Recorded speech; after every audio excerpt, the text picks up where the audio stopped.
कड़ाके की सर्दी, ठंडी हवाएं और एक गरीब किसान जिसकी पूरी दुनिया उसकी मेहनत पर टिकी है। आज हम बात कर रहे हैं प्रेमचंद जी की प्रसिद्ध कहानी पूस की रात की। इसके लेखक हैं महान हिंदी साहित्यकार मुंशी प्रेमचंद।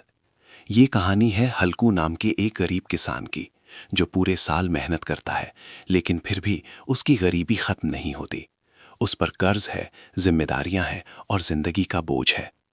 एक दिन कड़ाके की ठंड में उसे अपनी फसल की रखवाली करनी है, लेकिन उसके पास ठंड से बचने के लिए कंबल तक नहीं है।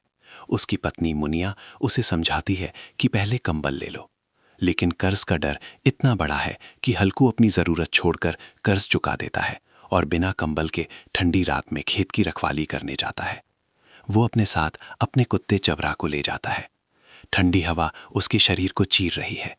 हल्कू कांप रहा है, ठंड से परेशान है। वो पत्तों को जलाकर आग जलाता है, लेकिन वो आग ठंड के सामने बहुत छोटी है। रात बढ़ती है, ठंड और तेज होती है।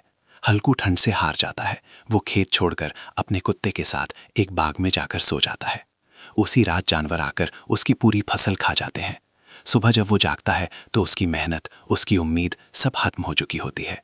लेकिन हैरानी की बात, वो दुखी नहीं होता बल्कि खुश होता है, क्योंकि अब उसे उस ठंडी रात में फसल की रखवाली नहीं करनी पड़ेगी। ये कहानी हमारे समाज की एक कड़वी सच्चाई दिखाती है, जहाँ गरीब इंसान इतनी मुश्किलों में जीता है कि नुकसान भी उसे राहत लगता है। प्रेमचंद जी हमें ये सिखाते हैं कि गरीबी सिर्फ पैसों की कमी नहीं, बल्कि आशाओं और विकल्पों की कमी है। पूस की रात हमें सोचने पर मजबूर करती है कि हम दूसरों के संघर्ष को कितना समझते हैं। अगर आपको हिंदी साहित्य, प्रेरणादायक कहानियाँ और जीवन की सच्चाई पसंद है तो वीडियो को लाइक करें, चैनल को सब्सक्राइब करें।